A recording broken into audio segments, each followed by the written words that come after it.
and we will be talking about Theater of the Absurd, but we're also going to touch on some different theatrical techniques through Artaud, the theater in its double, Theater of Cruelty. We'll also be talking about Bertolt Brecht and the epic theater as well, because these are some contrasting but also connected techniques of what we're trying to get through our theatrical pursuits from our audience and what we are trying to change out in the world through our art. So I'm going to sip some water real quick. We'll start with covering Theater of the Absurd. How much do we all know already about absurdism or absurdist theater? I have a friend who's doing like an entire research project on absurdism, and I read a lot of like classics, I guess, and a lot of like in particular has like a lot of absurdist classics. I read a lot of this stuff, so my knowledge on absurdism. What was that playwright's name again? Huh? What was that? Not a playwright, he just writes books, Okay. classics. Nikolai Gogol. Okay. Okay, interesting. Sweet. Anyone else? You said you have a little bit of a basis? I mean, I have my bachelor's is theater and film, so like I've dabbled in a little bit of everything, but that was a long time ago, so I'm here for a refresher. Yeah, we'll brush up on that. I've had to do a refresher recently myself. My bachelor's is also in theater, so hell yeah. So absurdist theater or theater of the absurd. So this was a movement that came after World War II. So World War II happens and we're like, holy shit, nothing matters. Is God even real? There's a vacancy there. And so we think nothing matters. Why should our art matter? Because there's such an emphasis on dramatization and commercialization in theater, but nothing matters anyway. And so here we have this thought and action that our characters have within these plays that aren't really connected. Characters are doing things for no discernible reason, and it doesn't necessarily have a meaning. It's not supposed to. And that is a stylistic choice. Its mission was to make us feel more confident in our own lives because nothing makes sense. So we're coming from a point of tragedy, and because of that, we're thinking, okay, nothing matters. And it's not really made to comfort our audience, but it's there to show them that, hey, guess what? It's fine because nothing matters. Which, might not really be my own personal philosophy, but it sure is very interesting. It's very similar to the Dadaist expression movement that we get after World War I. Same thing, we see a period of deep tragedy, and so people start making art that is nonsensical because the world around them does not make sense. And so both of these movements are very similar in that way. Dadaism incorporates a lot of like surrealism, and we have interactive theater experiences like the Gas Heart. And yes. So Merril's gonna chat with us about that. So the Gas Heart was a Dadaist play that came about in the 1920s. And it is completely from the ground up nonsensical. The play has no discernible meaning whatsoever. The play stars 6 characters that are named like eye, nose, mouth, ear, like just like various face parts. And they talk the entire time, but they're not really saying anything sensical. They're kind of just saying words back and forth and having the intonations of saying something that would make sense. But in reality, there's nothing behind the text that makes any sense whatsoever. It makes me think of David Byrne's Psycho Killer when he goes, you talk a lot, but you're not saying anything. Yes. That is all the absurdist text. And so if you're thinking in a linear perspective, because that's how my brain works, and you look at a timeline, we've got the Dadaist movement here in World War I, and then we've got World War II happening, and that's where we get the Theater of the Absurd. And this also became from a frustration with the establishment of our daily lives. So your city is being bombed, but you have to still wake up every day and brush your teeth and go to work and make money for your boss and deal with daily life bullshit when all this chaos is happening around you. And so they wanted to kind of combat that through their Theater of the Absurd, right? A little bit applicable to right now, I would say. And a lot of the philosophers of Theater of the Absurd compared this to Sisyphus, the Greek myth. Are we familiar with that? Yes. Right, so Sisyphus wakes up every day, he has to push the boulder up the hill, it goes back down. And so that's, the absurdist philosophers are like, this is what we have to do every single day. This makes no sense to us. Fuck this. We're going to create some art that shows how much this does not make sense. And I'm sorry if I offend anybody by the way that I speak. So yeah, it's got a void of meaning. And also, within our plays, we see little to no progress. So like Sisyphus, we're pushing the bowl up the hill every single day, but we're gonna have to do it again tomorrow. So within the play, you see our characters doing these long, drawn-out actions that don't really lead them to anywhere. Waiting for Godot by Samuel Beckett. Are we familiar with this text? Awesome. So it's a metaphor for we're sitting here waiting for God. And so Vladimir and Estragon are sitting there waiting, chatting with each other, and it's so long and it's so drawn out, and that's the entirety of the play. They're waiting. This simple act of waiting. And no one comes. And one of the ways I've heard this play described is Waiting for Godot is a play where nothing happens twice. It is, there's no meaningful change that happens throughout the script. There's like, at one point, a few other characters show up and they have like a brief dialogue with them, but they are also, they are also don't change the plot whatsoever. In fact, one of the characters is literally bound on a rope and being pulled along, so he has no freedom whatsoever to even attempt to change anything.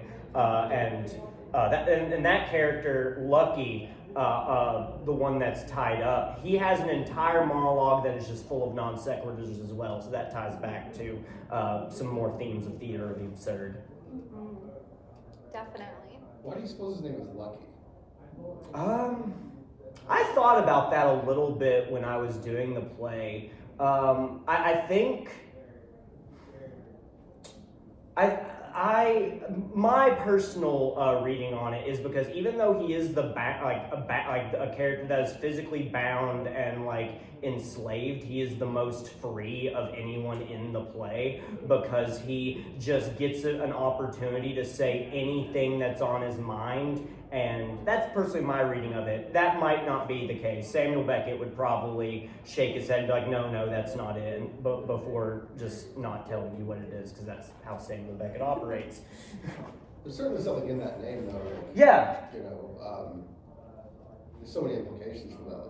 Like, Lucky, like maybe because he doesn't have the ability to make choices. Maybe. That's a certain possibility. It's kind of like free of that. Because that could be a even though he's burden. enslaved, Yeah. but he's like, it's kind of a mindfuck. Yeah. He's I think it's the fact that he's tied up, but is making progress.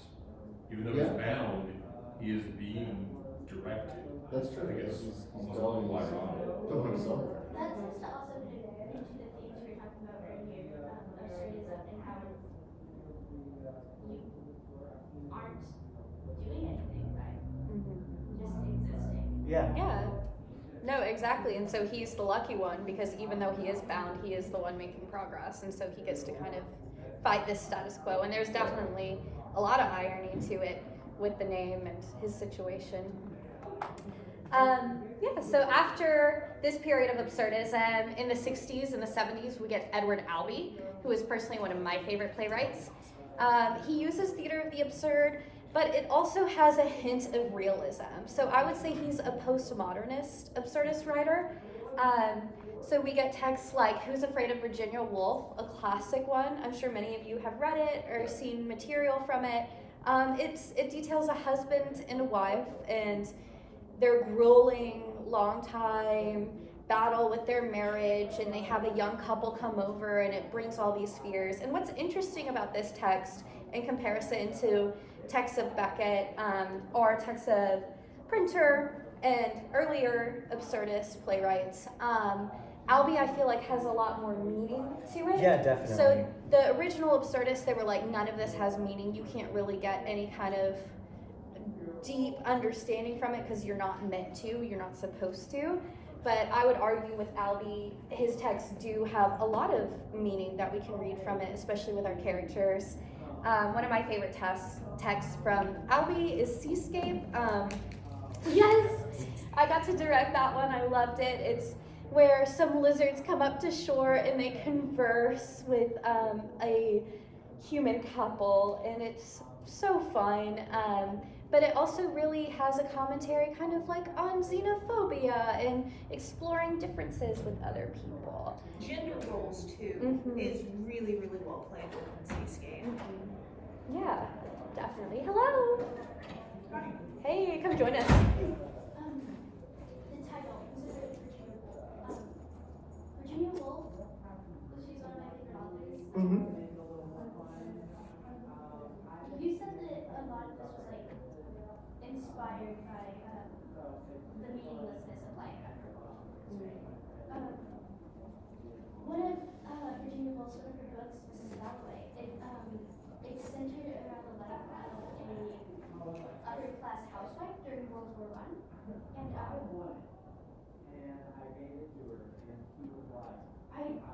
read it a long time ago, but if I remember, it's basically how being in the upper class has affected her view of everything, because even though she is actively in war, she is still throwing a party in the evening. And the entire book, it is kind of drawn out and stuff. It's one evening, but the title is Yeah, that sounds like an amazing book. What is it called? Mrs. Dalloway. Mrs. Dalloway. I'll have to check that out. I need to read more Virginia Woolf. Yeah, that sounds like a lot of the themes that we're covering here and that we'll talk about when we get to epic theater as well. I love all of that. One thing that you said that reminded me of something that we've been talking about lately, especially with Angels in America. You said even though she was like, it was war-torn where she would have parties in the evening. So we're talking a lot with Angels in America, which is different from Theater of the Absurd, but I would say it's really similar. And it's connected to something that we're about to get to about Bertolt Brecht as well. Yeah. The epic theater, for sure.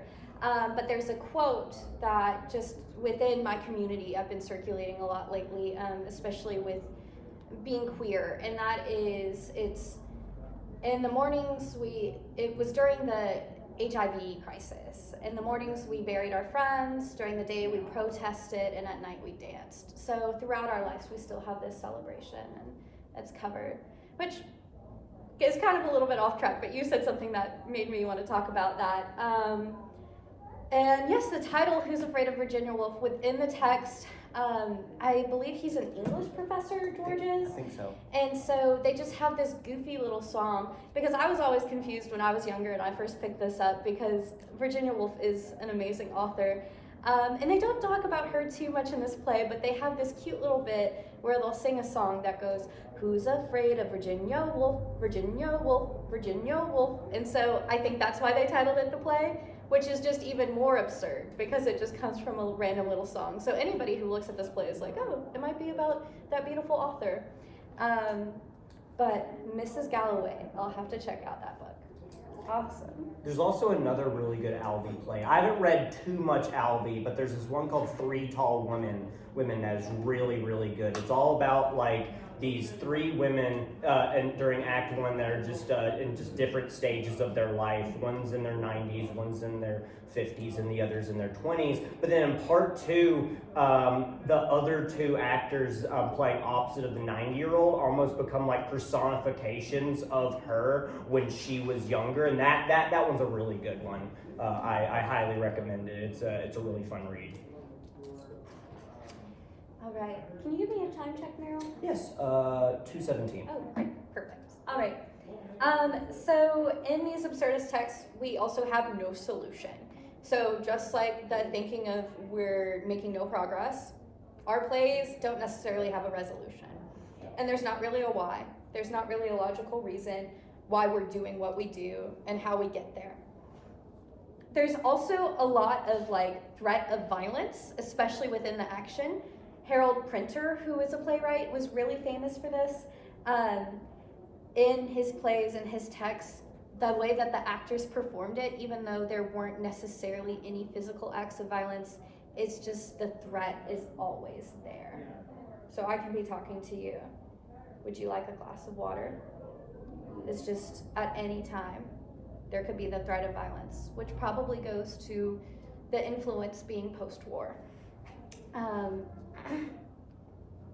Oh, I also wanted to mention Zoo's story from Albie, which I feel like is very similar to Waiting for Godot. I think so. It's about two men talking on a park bench outside a zoo, and as they speak, the other man finds out more and more detail on the person that he's speaking to, and it gets kind of zany and it gets kind of unsafe. There's an undertone of violence there, I would say. Definitely. All right. Can I have a question about that? Yeah. You mean just in terms of like he's like talking more about his life and his past? Yeah, exactly. So they're like chit-chatting. It's like you're at Con and you're sitting on a bench and someone's having just a nice, pleasant conversation with you, and they're like, one time I poisoned my landlady's dog. Right. And you're like, oh shit, okay, word. Yeah. Gotcha. All right, so before we move on to Bertolt Brecht and the Epic Theater, do we have any questions about Theater of the Absurd? No, so, I'm sorry, I don't want to like. There was We've got like time. a sketch from when Steve Carell was in Second City, and there was like this sketch where he was in a laundromat, and turns out he's like the guy on all these. He's like been murdering all these people, you know, and then like they're just still. He's like, and so this like woman there, and the other players like, it's like, oh, you're the guy. He's like, I don't know. You know, there's still just like, he's such a nice guy. They're having like a nice conversation, you know. And she's like, how do you do it? He's like, well, I don't like to brag. Yeah, but it's just like, yeah. So I would consider, I guess, that sketch. You should look it up, the archives of like Second City, Steve Carell, like murderer, laundromat, whatever. I would consider that a piece of absurdist theater. That's hilarious, first of all. I love Steve Carell. But that definitely would be absurd, because then you're playing with the polar opposite of your expectations. Like the way that we expect a serial killer to act is not like, yeah dude, that was me, hee hee. Yeah, she's even just like, oh my god, I've never met a celebrity. Yeah. Like, you know, and I feel like, and I do think it doesn't necessarily end like in a way. She's just like, okay, see you tomorrow. Yeah. You know, that does sound absurd. I'll have to check that out. Hilariously absurd. And I definitely feel like a lot of sketch comedy tends towards the absurd. Yeah. Especially Monty Python. Yeah, I definitely feel like Monty Python has its roots in a lot of theater of the absurd. Yeah. Definitely. What were your thoughts? Well, so I think you especially get there in forms of performance that have a lot of improvisational development to them. Because as the opposite player in improvisational development, we're trying to receive, react, and sort of validate the truth of the world that that's in. Yeah. So in that sort of format, you get to a point where everything becomes really absurd, but it's not absurd in the world of the sketch that's going on. And so I feel like sketch comedy can really easily develop in that direction because of how it's developed, how it's written, what its roots are, who the performers are. It all sort of leans towards this sort of getting close to Ionesco and some other like really absurdist writers. I love Ionesco. He's probably my favorite playwright. I love Ionesco. I'm not a fan of Albie, I'll tell you. I'm not. Or Brecht. I think Brecht's one of the worst things that's ever happened to theater in existence. I think his whole philosophy of not wanting people to feel an emotional connection and wanting people to think sort of defeats a lot of the purpose of, if we're telling a story and we want it to change people's viewpoints don't change through logical thought. They change through emotional attachment and feeling something through our character's journey, and Brecht was so against that. And you can definitely see a lot of it. I'm not a fan of Angels of America either, but and a lot because you can see a lot of Brecht's influence in the writing of Angels of America. Like when I saw Angels of America, I was like, is this written by Brecht? Like, did Brecht write this show? You know, you can see a lot of the influence. I'm sure Kushner's like.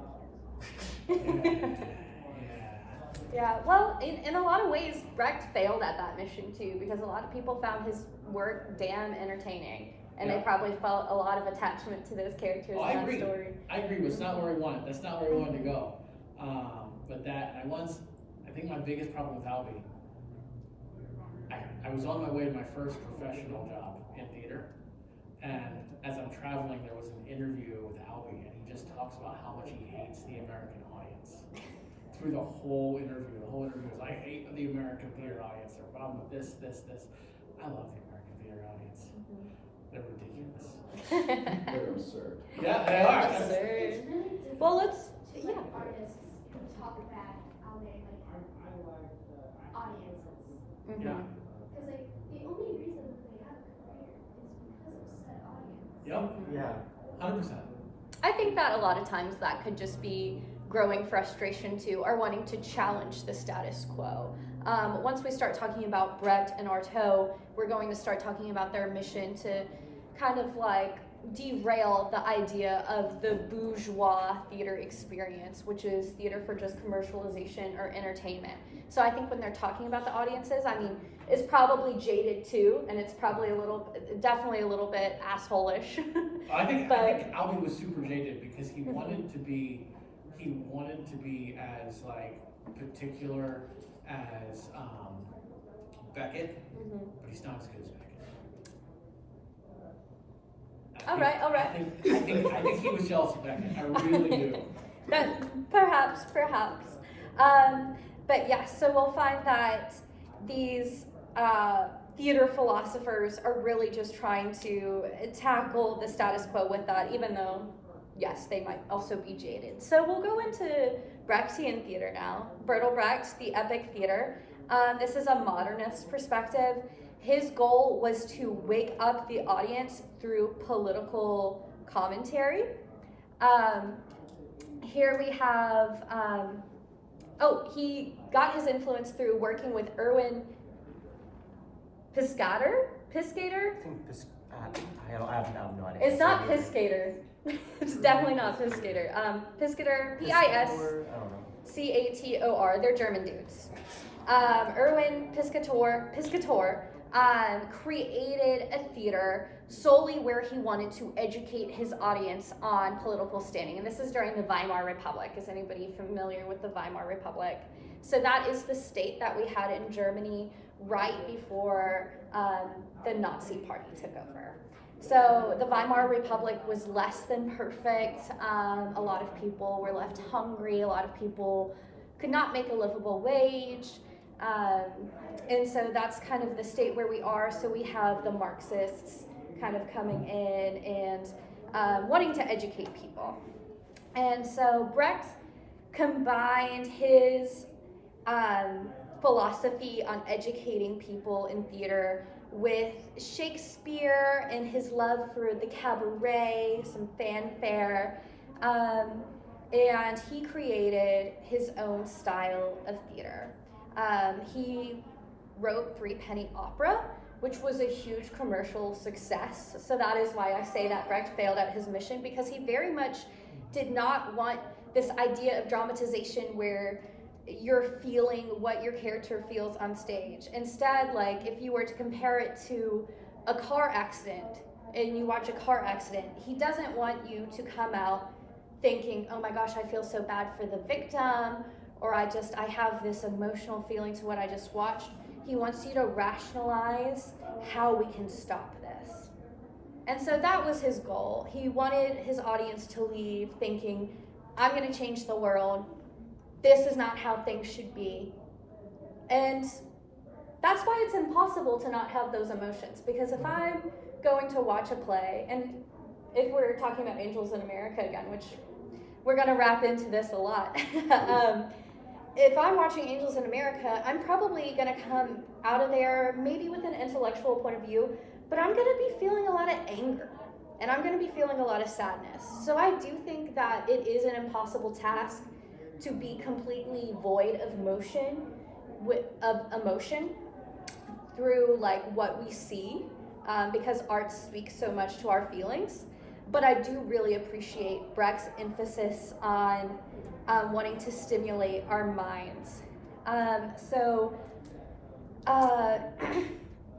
Brecht's life, so he started during the Weimar Republic, and then the Nazi regime took over, so he fled Germany. He traveled around Europe until he landed in the US, and he had to present himself in front of the House of Un-American activity committee. So then he eventually moved back to Germany. He and his wife started the Berliner Ensemble. And just like Artaud, that we'll talk about, he wanted to combat this Aristotelian, like no aristocrats, no aristocrats, no aristocrats, no bourgeoisie, no dramatic theater. We're here to learn, and we're here to think, and then we're here to make political change or social change outside into our world. And we do that through Verfremdungseffekt, or the V effect. So alien and estrangement towards the audience. So we're completely alienating our audience from the story. So just like when we're watching a car accident, we're not thinking about the victim or the driver. We're just totally alienated from that experience and intellectualizing what happened and how can we fix it for next time. And he wanted to force our audience to think critically, especially about money, power, values. He was a Marxist. He was focused on intellectual pursuit. He really wanted you to leave the theater being like, what? Like he wanted to show scenes where you watch something and you're unhappy with the conclusion and you're just like, what was that? He did not want to appease audiences. He said that he wanted to make you weep when you should be laughing and laughing when you should be weeping, which is the total opposite goal of a lot of dramatic theater. His song Pirate Jenny, that's in Three Penny Opera, written by the composer of Three Penny Opera, which was the composer is somebody different, but Pirate Jenny is supposed to make, thank you so much for checking on that. Pirate Jenny is supposed to make you think, what the hell? So that's a song within Three Penny Opera where we see this woman who is forced to like clean a boarding house, talking about how she wants to murder these men that stay at the boarding house. And so you're not supposed to watch the song thrilled by it, although it was a thrilling song, and I think Aretha Franklin later covered it. But you're supposed to watch the song and say, what the hell was that? Who is the composer? Kurt Weill. Kurt Weill. I wanted to give him his flowers. Kurt Weill wrote that song. And he wanted to say the actor is not Lear, like King Lear, like Shakespeare. Like when we're watching this, we're not relating to the characters we see on stage, which of course a lot of times we end up doing anyway, but that was not his goal. That's not what he wanted. Have anything to add? I'm not too familiar on Brecht himself. I've read a few of his plays. The one thing I'll say about Brecht is it's a little bit hard as a modern reader to get into Brecht because he's dealing with like such heady concepts that were like relevant at the time and place that he was in, and it's a little bit difficult to like put myself in the shoes of some of the characters in Brecht plays, just because it's like dealing with stuff that's close to 100 years ago at this point in a country that I don't have much context for, which is something since Tony Kushner was inspired by Brecht, international viewers of Angels in America have the same problem with Angels in America. Specifically in Germany, it didn't do too well because a lot of like German audiences just couldn't connect with like the overly American themes and themes within the script, and so a lot of them were just lost. Yes. Brecht was also famous for writing fully fleshed woman roles, which was not common, especially for the time.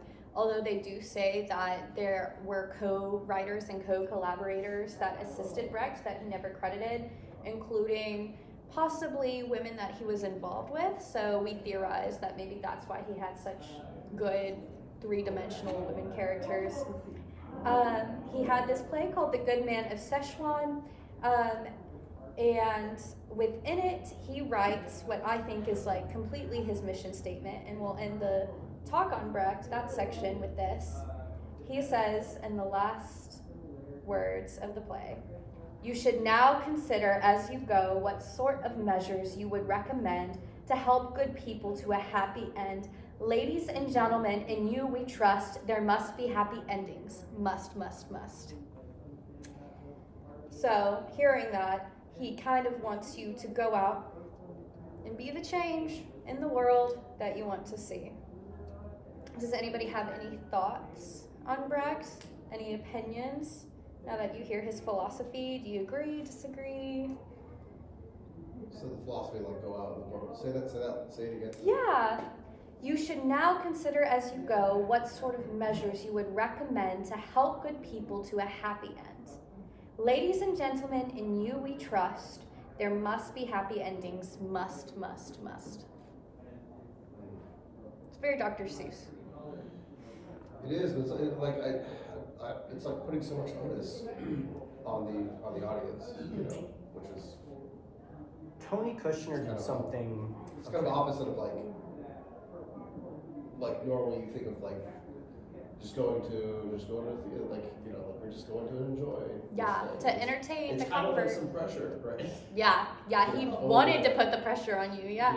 But I mean, when you look at the American theater, like Yeah. really good American theater, it had in the show, when you're watching the show, you walk away from it feeling this emotional connection to these characters, Yeah. and the positive change that the author generally wants you to try and make in the world comes Yeah. from your emotional connection to the plight of these characters. Yeah. Whereas Brecht wanted to give you a message, he wanted to Right. tell you specific words, go do this thing, and have you rationalize it Yeah. and go do it and take actual political action because of the words that you just heard said, rather than seeing it and feeling like, man, I really feel like the plight of this character, something needs to be done because that's awful.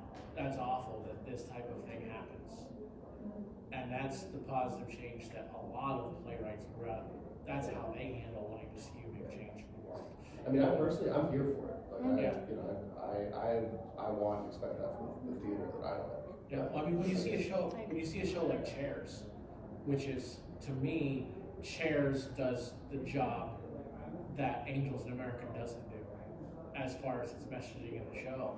When you see there's a play called Chairs that's about if you haven't read it, it's about the AIDS epidemic, Okay. where the main character is collecting the chairs of his friends who have died. So at the end of the show, the whole stage is covered in these chairs. Who's the playwright that wrote that? I wish I could remember. Look it up. I wish I could remember. But it's a fantastic show. But it's him and his roommate that you're seeing and talking to, and the message of the show isn't immediately clear at first, like what's going on, why he's bringing these chairs in, what's going on isn't immediately clear at first, but it becomes clear, and you form an emotional connection to these characters, and it makes you say, man, Thank you so much. you know, these are people who are being ignored, and their plight is being ignored because this keeps happening over and over and over again. And I feel like that does the job that Angels of America wants to do, even though some people feel that connection of Angels of America, think that Angels of America does that job. It doesn't do it for me, Yeah. because I never feel that emotional connection to a lot of the characters in the show. I just don't. I think it has to do a lot with comfort too. Brecht wanted his audiences to be uncomfortable. 100%. I like to feel uncomfortable when I see art. That's what makes me want to Yeah, change same. something. Angels in America works for me because I watch Proctor suffer on stage and I say, holy shit, I'm so fucking uncomfortable watching this. I don't want my friends to suffer like this. Yeah. And then I'm going to make change to make sure that doesn't happen.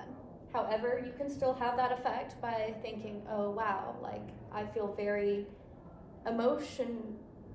I feel a lot of emotions with like the grief that's being portrayed here, like with Chairs. So I guess it's just different, same goal, different action to get there. And I like being uncomfortable, so I like Brecht personally. I think a big part of it too, and this is kind of my opinion, but the idea that you are spurred to do something because you have an emotional connection to somebody, it's very human. Like, of course, if you get what's going on with somebody, I feel for you, I'm going to be spurred to change.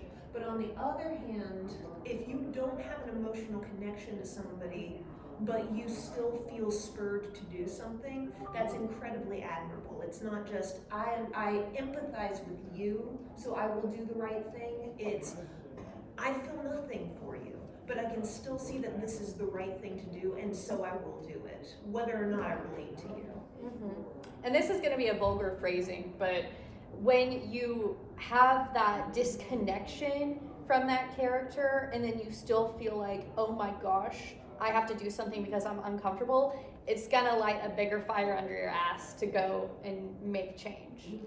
And Mike, do you have anything else you'd like to say about Angels, Kushner? Yeah, one of the points I'll make real quick before we go on.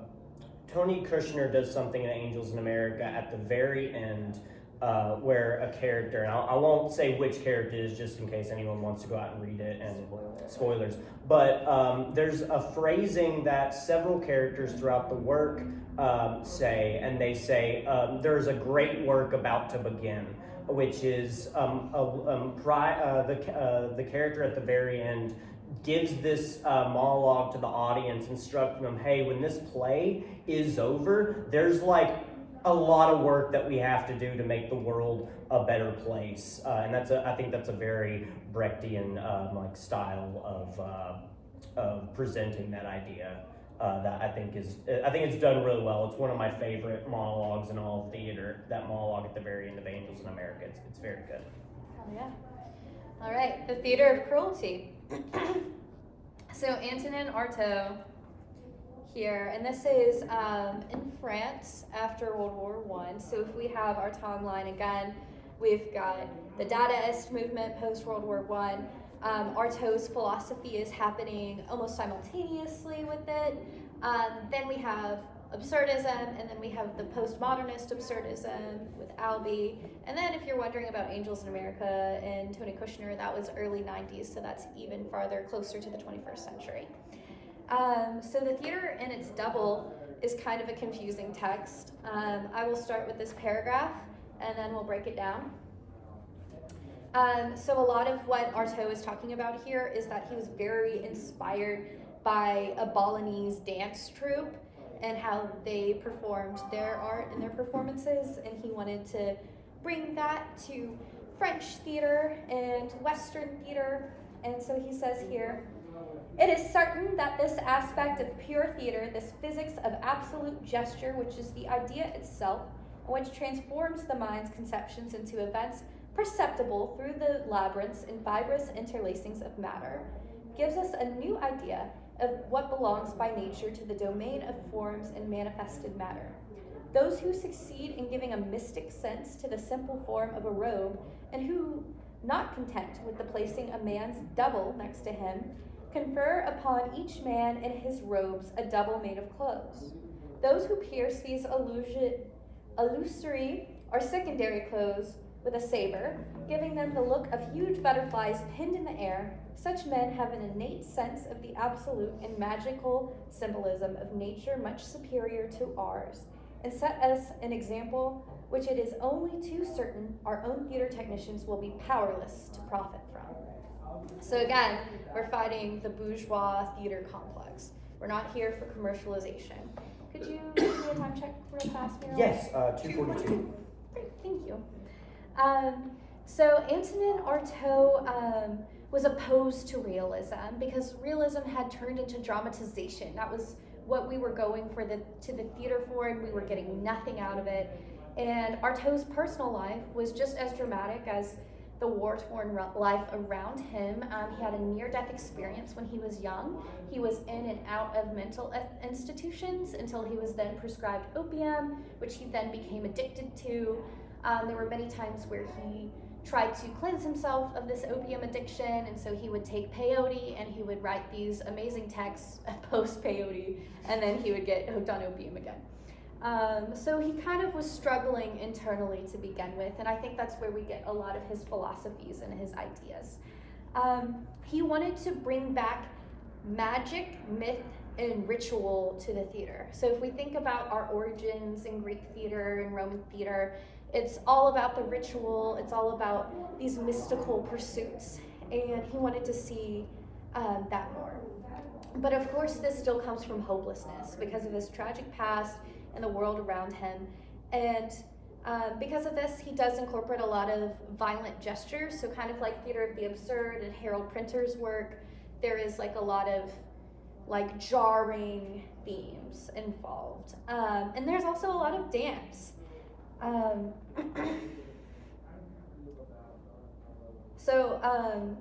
quote that he said his purpose was to perform a primitive ceremonial experience intended to liberate the human subconscious and reveal man to himself. So, kind of like Brecht, he wanted us to have this better understanding of ourselves and therefore each other and the world around us. However, he wanted to do this purely through emotion. So he wanted to kind of isolate the senses and have these theatrical displays that evoke senses, particularly senses of disgust and fear.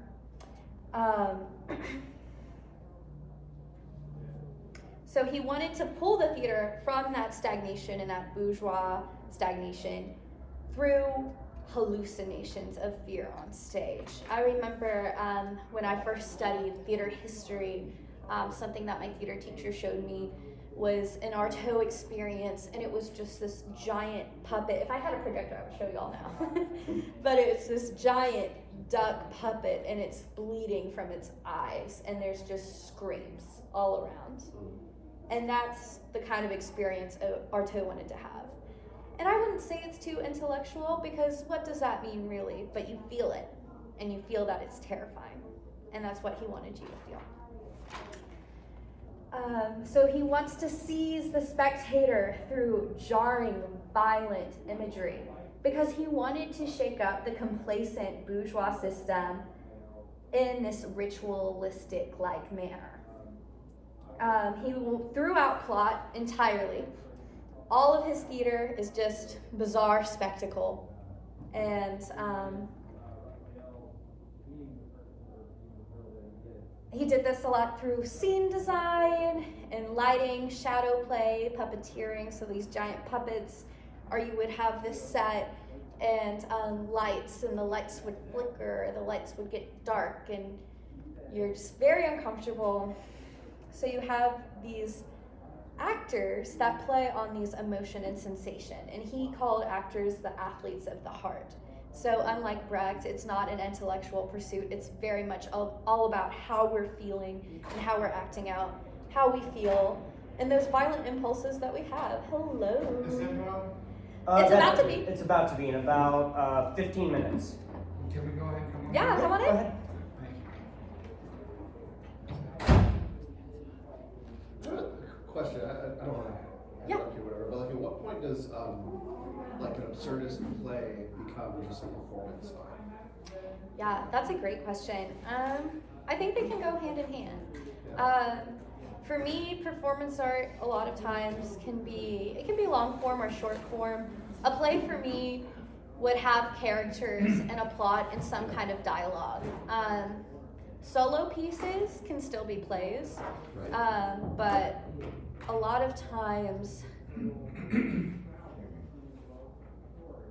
I would say that is performance art. I'm thinking about a local artist that I'm friends with named Sarah Jones, and a lot of her work as a performance artist, it kind of reminds me of the Artaud experience.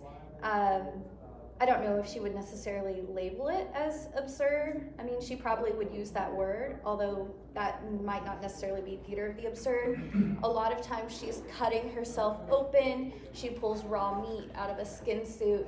There's screams going on. She's wearing a mask, and that is her performance piece. Sarah Jones. Yeah, definitely look her up. She's really cool. So I think you can go back to the 5 aspects of theater criticism. Is a Greek philosopher, and I'm sorry, it's been 20 years since. Aristotle. He laid out 5 aspects of theater criticism. If you look those up, I think you can go back to those. to figure out what a play is versus a performance art. But I really think that the difference is, to be a play, you have to have a dramatic question. And does that dramatic question get answered during the course of the show? Those are the two aspects that determines whether it's a play or whether it's. Well, that's kind of where I think the gray area is. Because a lot of these like absurdist like playwrights don't necessarily spell out what the question is. It's like almost like they build these like concepts. And a lot of them in their narrative. philosophy actually sought to combat Aristotle's original. And that's true, but I don't think the playwright has to have a dramatic question because of how collaborative theater is. When the director who's creating the unified vision for the show looks at the show, that director can say, "This is what I feel like the dramatic question is." And if you, as a reader, watcher, director, actor, can find the dramatic question within the story to answer, that gives you enough leeway for it to be a play. And if you can't, then it's a performance art. Mm-hmm. That's what I think. Mm-hmm. Yeah, it's just like it's a weird gray area because if you can't, It is. Well, It is. maybe does it come down to like if the intention is that there's a dramatic question, because so if you take like an absurdist play, Mm-hmm. and if there is not that intention to have the dramatic question, is it still a play or is it then just, Yeah, and I think that's something that you need to answer on the case-by-case basis of each performance. That's one of the great things about theater, is that every performance is its own life of that show. It's not like a movie where you're watching the same thing over and over again.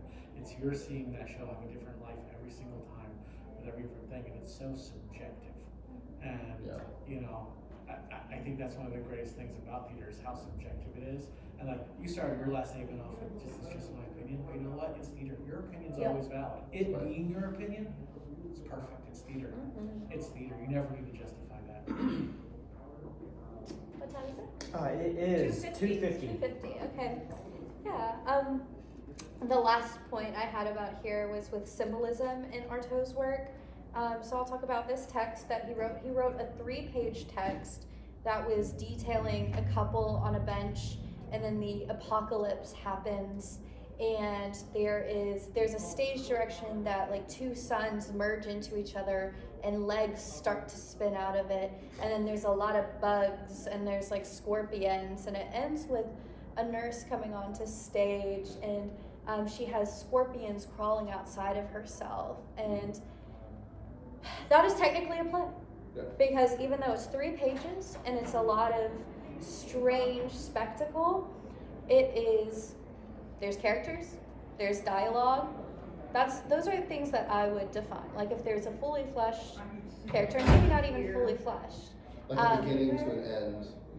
Yes. Even in like, And then that end doesn't waiting even for really have to Godot. have a resolution. Yeah, Waiting for Godot doesn't necessarily like have a resolution or anything like that, but it is still like Yeah, but just like time has happened, a space of time, Yes, yeah. It's like there's a plot point. Yes. Really bad names. What was that called? This play. Yeah.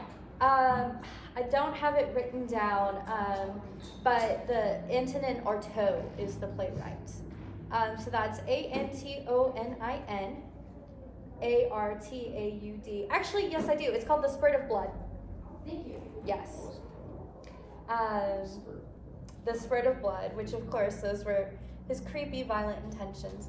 But yeah, just like what was said, anybody can have their own definition on what would make a play versus a performance art. Because I would argue if I saw a lot of like Artaud's things, what I saw with the duck and the blood and the screaming, I would probably define that more as performance art. Yeah. But it is still theater. I think it's still theater. Yeah, 100%. Mhm, It's yeah. just like, I don't know, it's just like splitting hairs or whatever. It's just kind of an interesting question. It Like, is. Like, is it performance art or is it play? Like, is there some kind of narrative going on here? Mm-hmm. You know what I mean? That to me would be like, And I do think that instinct is a little bit right of like, are we splitting hairs? Because if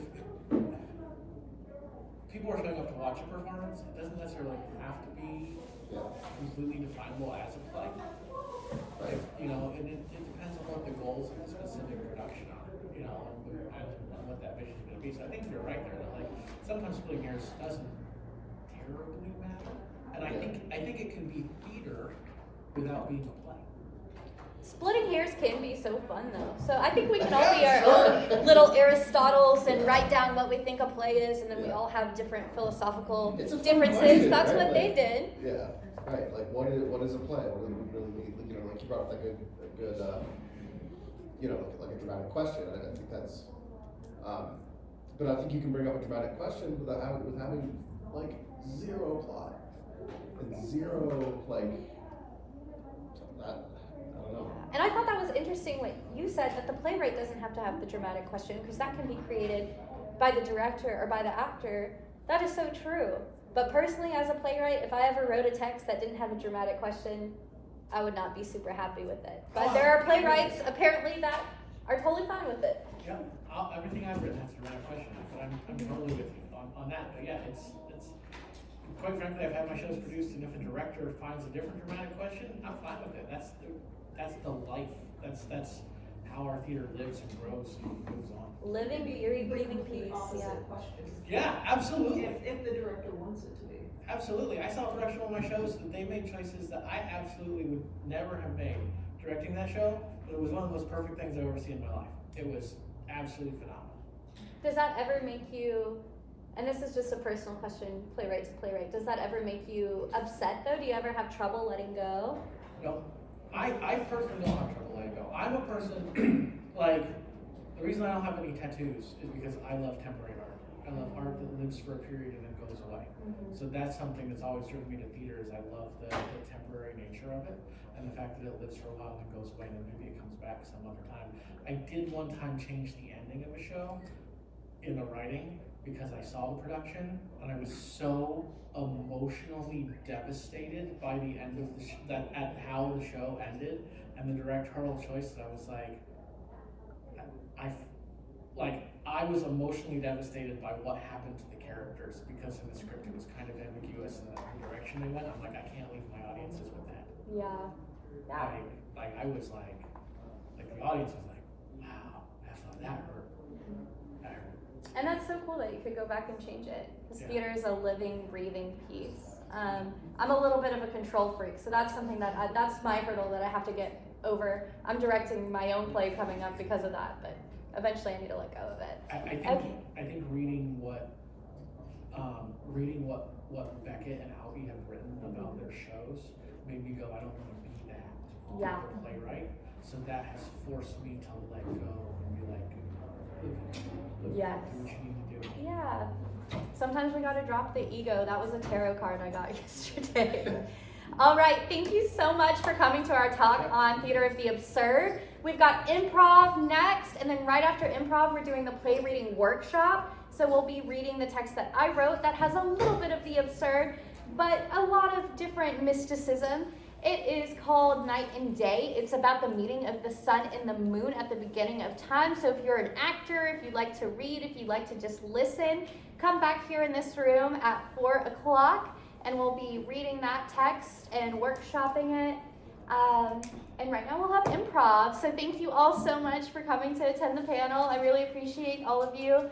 My name is Mixy Mixon. And I'm Merril, Kallisti. And we appreciate it. And make sure on Guidebook, if you enjoyed this panel, to please rate it, leave a comment, and tell your friends about all the upcoming panels that we got coming on. And also, March 21st and 22nd at the Barking Legs Theater, me and Mixy will be doing Angels in America. I'm directing, and Mixy is playing Prior 1.